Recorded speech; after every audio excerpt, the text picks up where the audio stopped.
Assalamualaikum warahmatullahi wabarakatuh.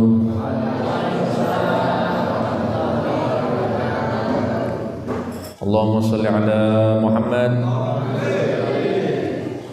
Niki sebelum kita mulai, insyaallah seperti biasanya kita akan baca bait-bait dari nazom ini, nazom berbahasa Jawa, insyaallah, yang dikarang oleh Simbah Yai Nawawi Abdul Aziz An-Nur Ngrukem, Bantul.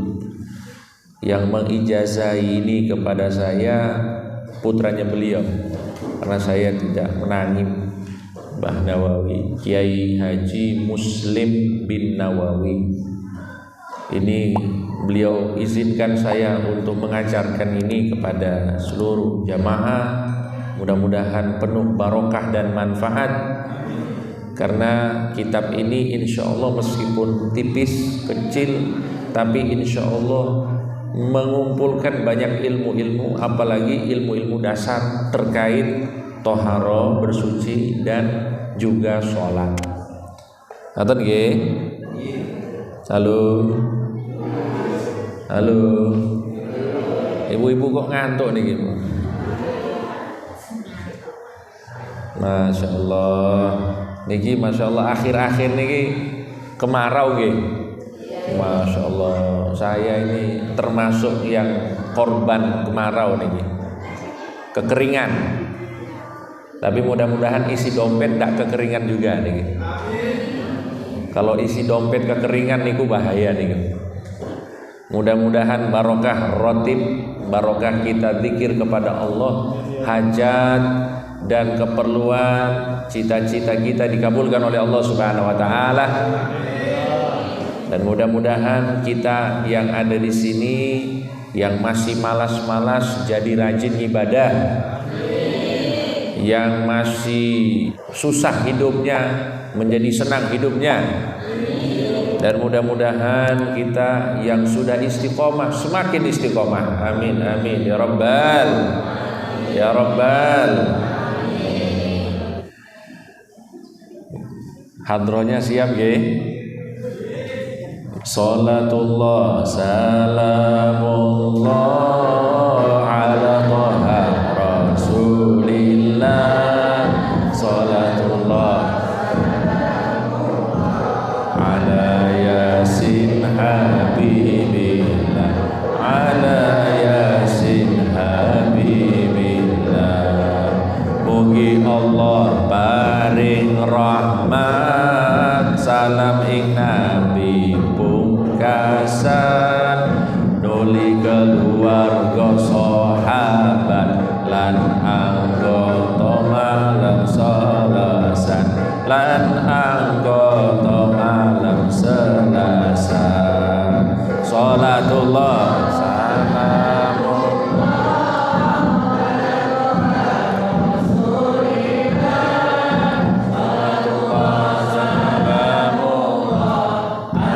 Yasin Habibillah, ala Yasin Habibillah. Agama telu rukune, iman Islam lan ihsane, lakonono supayane becik lahir lan batine, becik lahir lan batine. Salatullah salamullah Rasulillah. Salatullah salamullah ala Yasin Habibillah, ala Yasin Habibillah. Warna rukune iman, siji iman marang Allah, loro iman malaikat, telu iman kitab Allah, telu iman kitab Allah. Salatullah salamullah ala Rasulillah.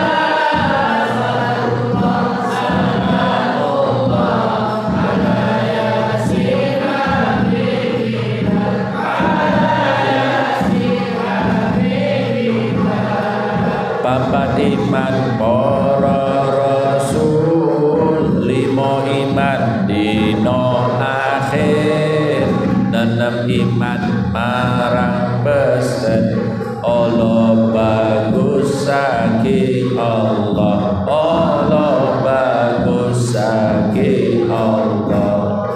Salatullah salamullah ala rasulillah. Salatullah salamullah ala yasin habibina, ala yasin habibina. 5 rukunipun Islam, syahadat salat lan siyam, zakat haji yen puasa, serta dalane sentosa, serta dalane sentosa. Salatullah salamullah ala rasulillah. Salatullah salamullah ala yasin habibina, ala yasin habibina. Ihsaniku lakon bagus, tepos lira ra kementus, atine ikhlas lan lurus, pangucape sarwa halus, pangucape sarwa halus. Salatullah salamullah ala rasulillah. Salatullah salamullah ala yasin habibina, ala yasin habibina.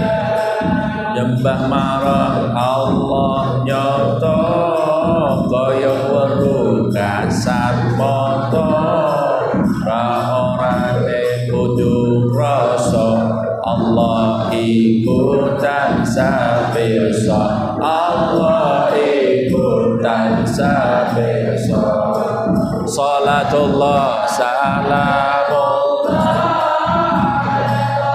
rasulillah.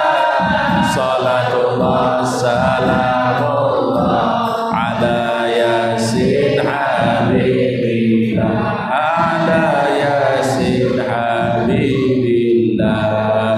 Tawassalna bismillah wa bil hadi rasulillah wa mujahidin lillah bi ahlil badri ya Allah, bi ahlil badri ya Allah.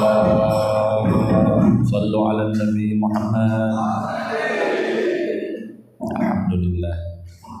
Bapak-bapak, ibu-ibu, biasanya suara saya bagus. Niki kebetulan mic-nya mungkin yang tak cocok nih. Kok ketawa semua tuh? Niki kemarau niki. Nggih. Mudah-mudahan kita segera diberikan anugerah hujan oleh Allah. Nggih. Hujan, benar hujan dan hujan rahmat dari Allah Subhanahu wa taala. Para hadirin, para rawuh yang dimuliakan Allah. Niki sebelum kita mulai juga untuk kita istilahnya dalam tradisi aswaja Ahlus Sunnah wal Jamaah Nahdlatul Ulama, kita itu suka dengan ngalap barokah, maka kita kirim suratul Fatihah kepada beliau Simbah Yai Nawawi Abdul Aziz rahimahullah ta'ala wa nafa'ana bihi wa bi'ulumi wa bi'ulumi sayyid salihin fid dharaini. Syekhulillah wa lahul Fatihah. A'udzu billahi minasyaitonir rajim. Bismillahirrahmanirrahim. Alhamdulillahi rabbil alamin arrahmanir rahim maliki yaumiddin. Iyyaka na'budu wa iyyaka nasta'in. Ihdinas siratal mustaqim. Siratal ladzina an'amta 'alaihim maghdubi 'alaihim waladdallin. Alhamdulillah. Para hadirin yang dirahmati Allah, di pertemuan yang lalu kita sudah membahas bahwa rukun iman, rukun Islam, dan rukun ihsan itu sudah ada penjelasannya dari hadis Kanjeng Nabi Muhammad sallallahu alaihi wasallam yang menjelaskan bahwa malaikat Jibril alaihissalam itu menjelma menjadi manusia. Kemudian malaikat Jibril bertanya kepada Nabi Muhammad sallallahu alaihi wasallam tentang rukun-rukun agama, yaitu yang 3 tadi. Rukun iman, rukun Islam, dan rukun ihsan. Semuanya dijawab oleh Rasulullah sallallahu alaihi wasallam. Kemudian malaikat Jibril yang sudah menjadi manusia ini menjelma jadi manusia pergi. Setelah beliau pergi, Nabi Muhammad SAW menjelaskan kepada para sahabat bahwa yang datang itu adalah malaikat Jibril, atakum yu'allimukum dinakum. Kenapa malaikat Jibril datang?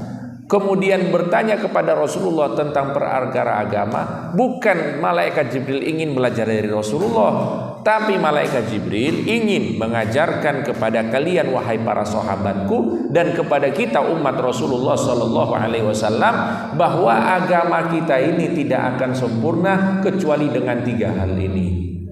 Rukun iman, rukun Islam, dan rukun ihsan. Makanya kalau kita ngaji ini dulu sebelum yang lain. Sebelum ngaji tafsir, sebelum ngaji hadis dan lain-lain, ini dulu yang dikuasai. Ini iman kita gimana ini? Iman pada Allah, pada malaikat, kitab-kitab, rasul-rasul, hari kiamat, takdir. Ini harus dikuasai dulu. Karena tidak sedikit zaman sekarang nih orang-orang muslim tapi tidak paham dengan hal-hal yang mendasar seperti ini. Tapi mudah-mudahan kita dan keturunan kita termasuk orang-orang yang dilindungi oleh Allah Subhanahu wa taala. Mudah-mudahan kita dan keluarga kita serta anak turunan kita insya Allah tetap beriman kepada Allah, tetap berislam, tetap berihsan sesuai dengan ahlu sunnah wal jamaah. Ini yang penting. Sebab kalau kita baca riwayat ibu-ibu, halo ibu-ibu, halo, fokus ge. Jadi ada riwayat yang menyebutkan bahwa nanti di hari kiamat atau di sebelum hari kiamat terjadi ada orang-orang Islam.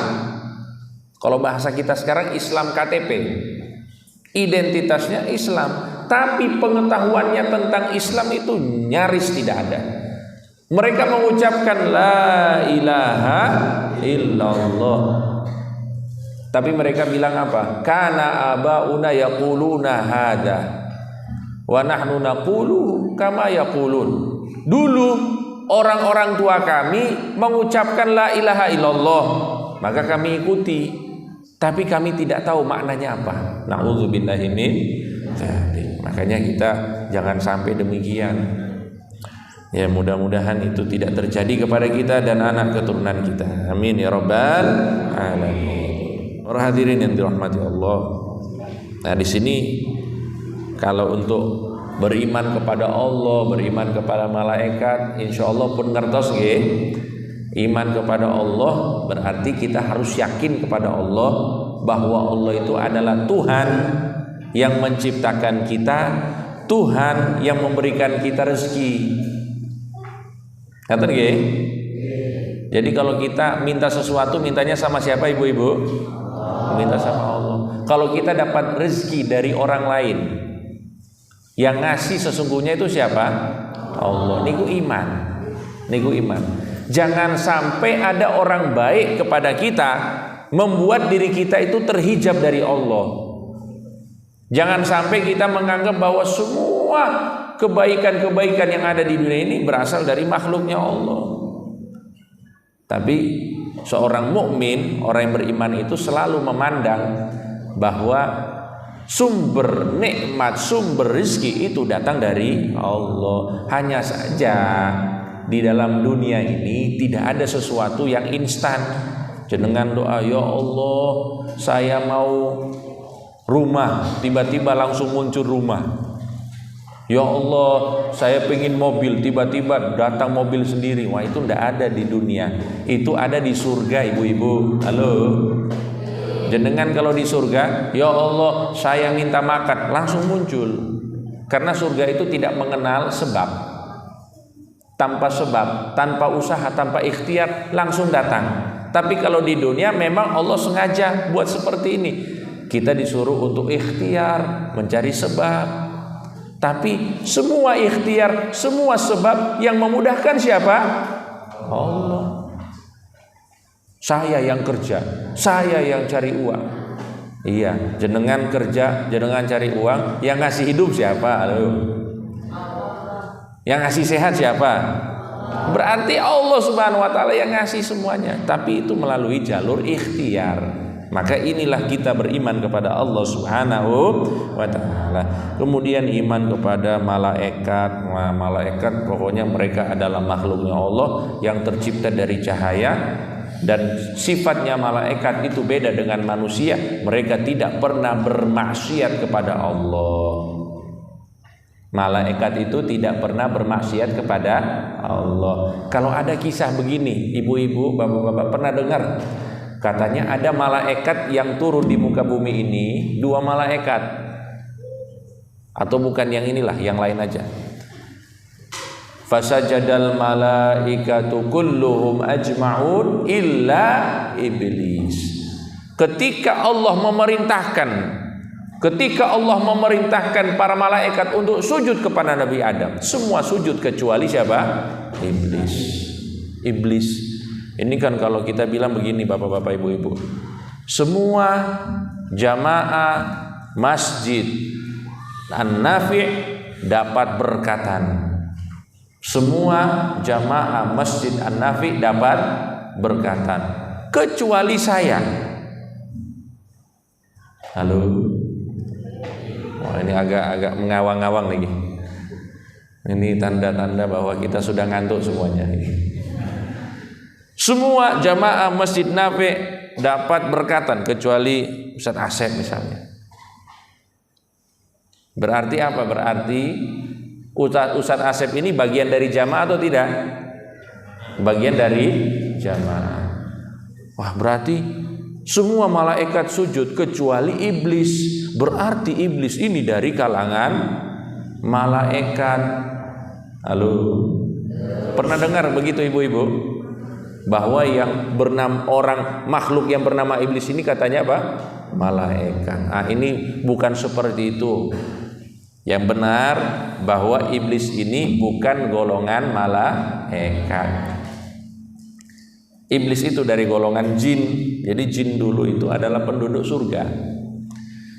Dan ini kalau kita kaji dalam segi bahasa Arab namanya al-istisna al-munfasil. Jadi ada pengecualian dalam bahasa Arab itu tidak harus dia dari yang berasal dari kelompok itu. Jadi contohnya begini, semua jamaah pergi ke Masjid Nafi kecuali kuda. Halo, kuda itu termasuk jamaah atau tidak? Enggak, kalau ada yang kuda jamaah itu bahaya nih. Nah, dalam bahasa Arab itu boleh kayak gitu. Makanya ketika disebutkan semua malaikat sujud kecuali iblis, tidak mesti bahwa iblis itu adalah golongan malaikat. Makanya di dalam ayat lain di surat Al-Kahfi dijelaskan, fasajadu illa iblis kana minal jinni, bahwa iblis itu dari golongan apa? Jin. Fafasaqa an amri rabbi, yang mana jin ini dia fasik, dia tidak mau taat dan patuh dengan perintahnya Allah Subhanahu wa taala. Berarti malaikat itu sifat mereka itu tidak pernah bermaksiat kepada Allah. La ya'sunallaha ma amarhum wa yaf'aluna ma yu'marun. Itu malaikat. Malaikat itu tidak punya ayah, tidak punya ibu, tidak beranak pinak. Malaikat itu tidak makan, tidak minum, tidak tidur. Beda dengan kita. Kalau kita ya makan, ya minum, ya tidur. Alhamdulillah. Jenengan pilih mau jadi manusia atau jadi malaikat?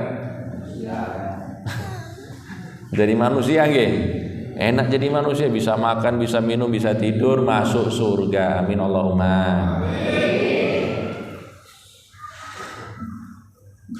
Kemudian iman kepada kitab Allah. Nah, iman kepada kitab-kitab Allah nih, ya banyak kitab-kitab Allah yang diturunkan kepada para nabi, kita harus iman semuanya.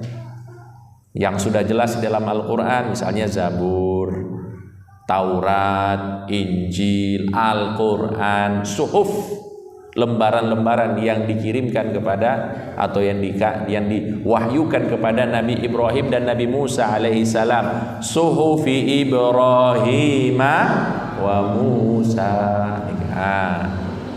Itu semuanya kita imani bahwa itu ada. Khususnya Al-Qur'anul Karim ini harus kita imani bahwa semuanya yang ada dalam Al-Qur'an dari surat Al-Fatihah sampai surat An-Nas itu adalah wahyu, adalah firman Allah yang diturunkan kepada Kanjeng Nabi Muhammad sallallahu alaihi wasallam. Tidak boleh kita bilang wah ini tidak benar ini Al-Qur'an, oh ini bahaya banget. Misalnya jenengan tidak cocok dengan ayat Al-Qur'an terus jenengan tidak percaya, itu bahaya. Tidak mengimani satu huruf saja. Satu huruf, jangankan satu kata, satu huruf kita tidak imani dari Al-Quran, maka kita seperti kufur, tidak beriman kepada Al-Quran. Na'udzubillahi min dzalik. Makanya ini perlu kita perhatikan. Terus iman kepada para rasul. Nah, iman kepada para rasul niki juga termasuk yang harus kita perhatikan dan yang wajib kita imani secara terperinci niku 25 yang sudah kita hafal semuanya nggih, Bapak-bapak, Ibu-ibu, sudah dihafal. Dan jumlah para rasul niki ada perbedaan. Ada namanya rasul, ada namanya nabi. Apa bedanya nabi dan rasul, Ibu-ibu? Kok ketawa lagi? Bedanya nabi sama rasul.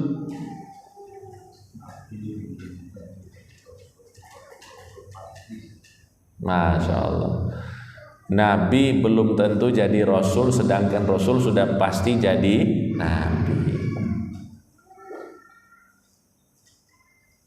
Ngerti nggih? Definisi lain mengatakan apa? Rasul itu adalah utusan Allah yang diberikan wahyu oleh Allah. Maksudnya apa? Ada pegangan wahyu. Wahyu itu berupa apa? Quran, kitab suci atau suhuf atau lembaran-lembaran. Niku definisi yang lain. Dan diperintahkan untuk menyebarkannya. Niku namanya apa? Rasul. Sedangkan nabi itu hanya, kalau bahasa kita ini, pelanjutnya para rasul. Jadi antara rasul satu dengan rasul satu itu diselingi dengan para nabi. Ngerti nggih? Jadi nabi itu adalah pelanjutnya para rasul, mengisi kekosongan antara rasul satu dengan rasul yang selanjutnya. Dan dikatakan bahwa para nabi itu tidak diperintahkan untuk menyebarkan dakwah, tidak ada kelaziman. Beda dengan rasul. Ya ayyuhar rasul balligh ma unzila ilaika mir rabbik fa illam taf'al fama ballagta risalatah. Wahai Rasul, sampaikanlah apa yang diwahyukan oleh Allah kepadamu. Apabila kamu tidak sampaikan, maka kamu tidak menyampaikan risalahnya Allah Subhanahu wa ta'ala. Niki perbedaannya. Tapi Nabi dan Rasul sudah ditutup dengan Nabi kita Muhammad sallallahu alaihi wasallam. Makanya kalau ada orang yang mengaku nabi setelah Nabi Muhammad, niku namanya nabi palsu. Ada ndak nabi palsu? Ada ndak?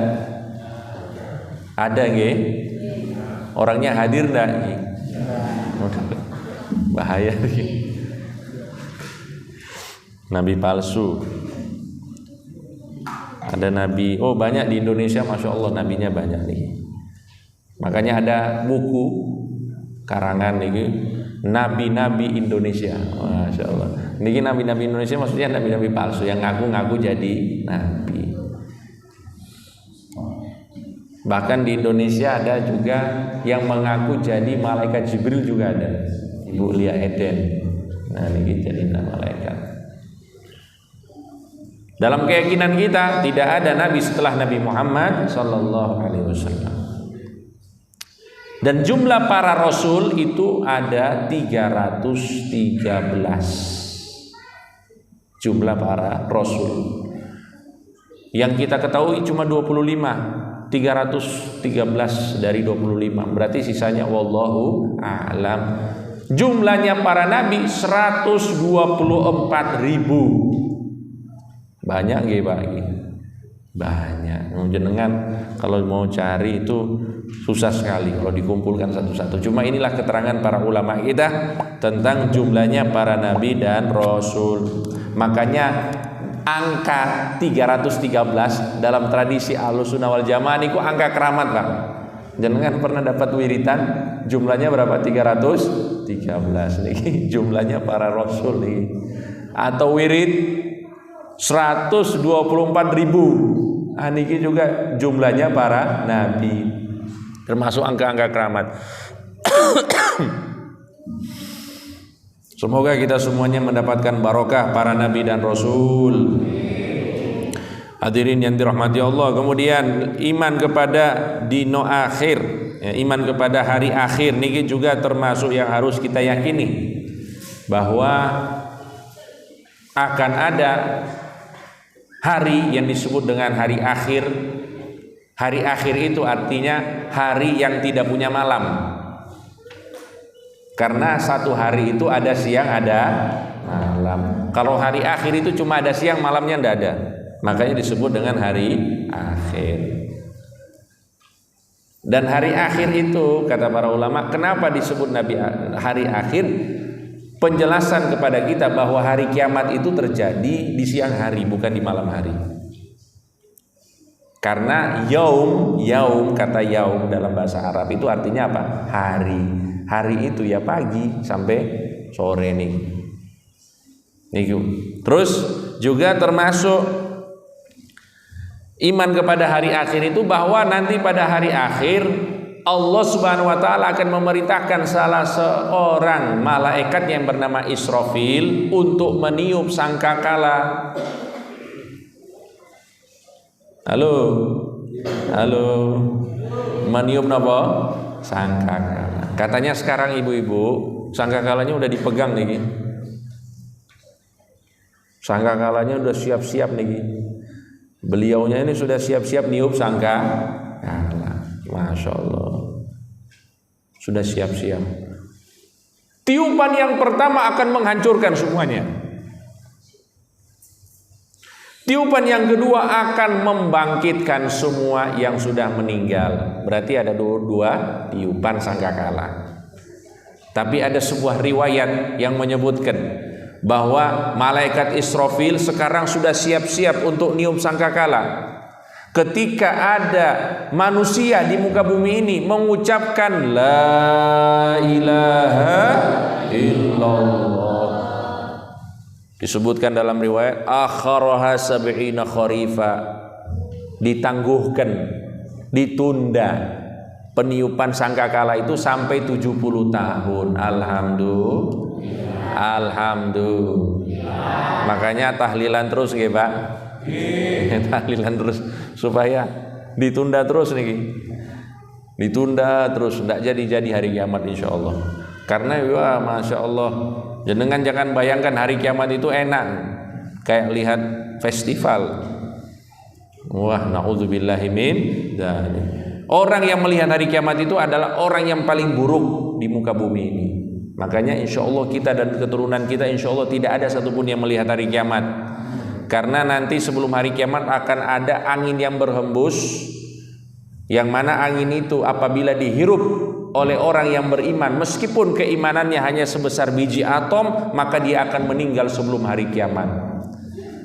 Kalau misalnya ada orang yang tidak beriman mencium angin itu, maka orang tersebut tidak akan mati. Dialah yang akan menyaksikan hari kiamat. Na'udzubillahi min dzalik. Karena sudah tidak ada keimanan sama sekali dalam hatinya.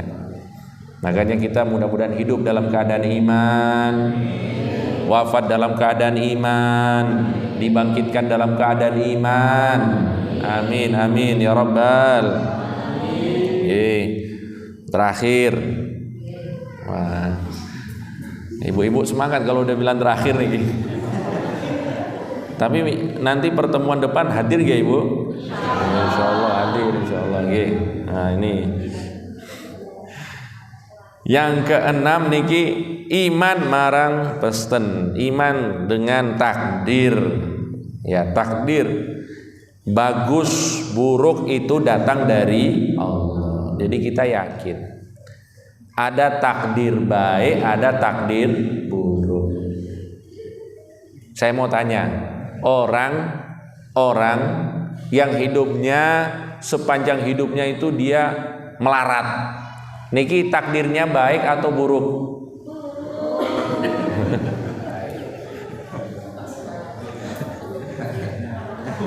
Saya jelaskan lagi, ye. Ada orang yang hidupnya melarat tapi rajin sholat, niki takdirnya baik atau buruk? Kok baik? Melarat Bu? Oh tapi imannya baik. Melarat buatan apa-apa? Oh iya, alhamdulillah. Jadi ada orang kaya raya, wah rumahnya di mana-mana, mobilnya semua merek ada, tapi tidak pernah sholat. Niki takdirnya baik atau buruk? Masya Allah. Kalau gitu saya tutup. Wassalamualaikum warahmatullahi wabarakatuh. Sampun kertas lah. Sampun. Ya sudah, itu iman. Jadi takdir baik, takdir buruk itu dilihat dari apa? Dari ibadah, dari iman. Ketika orang itu ibadahnya baik, imannya baik, berarti takdirnya nopo? Baik. Karena orang yang hidupnya dengan iman, ibadahnya bagus di dunia, maka dia akan bahagia dunia akhirat. Amin Allahumma. Tapi kalau dia di dunia tidak beriman, tidak mau ibadah kepada Allah, takdirnya buruk nih. Ngaten nggih? Nah, terus gimana dengan orang yang melarat? Orang yang melarat itu takdirnya bukan buruk, tapi takdirnya pahit. Takdirnya apa? Pahit. Kalau ada orang yang senang hidupnya itu takdirnya manis. Makanya ada dalam riwayat disebutkan wabil qadari khairihi wa syarrihi hulwihi wa murrihi. Jadi takdir itu ada yang baik, ada yang buruk, ada yang manis, ada yang pahit. Makanya ada orang yang takdirnya itu baik tapi pahit. Nah yang tadi iman ibadahnya bagus tapi melarat, niki baik tapi pahit. Ada yang manis tapi buruk, hidupnya senang tapi tidak iman kepada Allah, niki takdirnya manis tapi buruk. Ada yang wah ini yang paling naudzubillah niki, sudah buruk dan pahit niki. Wah niki sudah tidak beriman, hidupnya melarat, niki naudzubillahi min dzalik. Yang paling bagus itu adalah takdir yang baik dan manis. Amin Allahumma. Amin Allahumma. Amin ya rabbal. Mudah-mudahan kita semuanya dapat takdir yang baik, takdir yang manis, bahagia dunia akhirat. Al-Fatihah.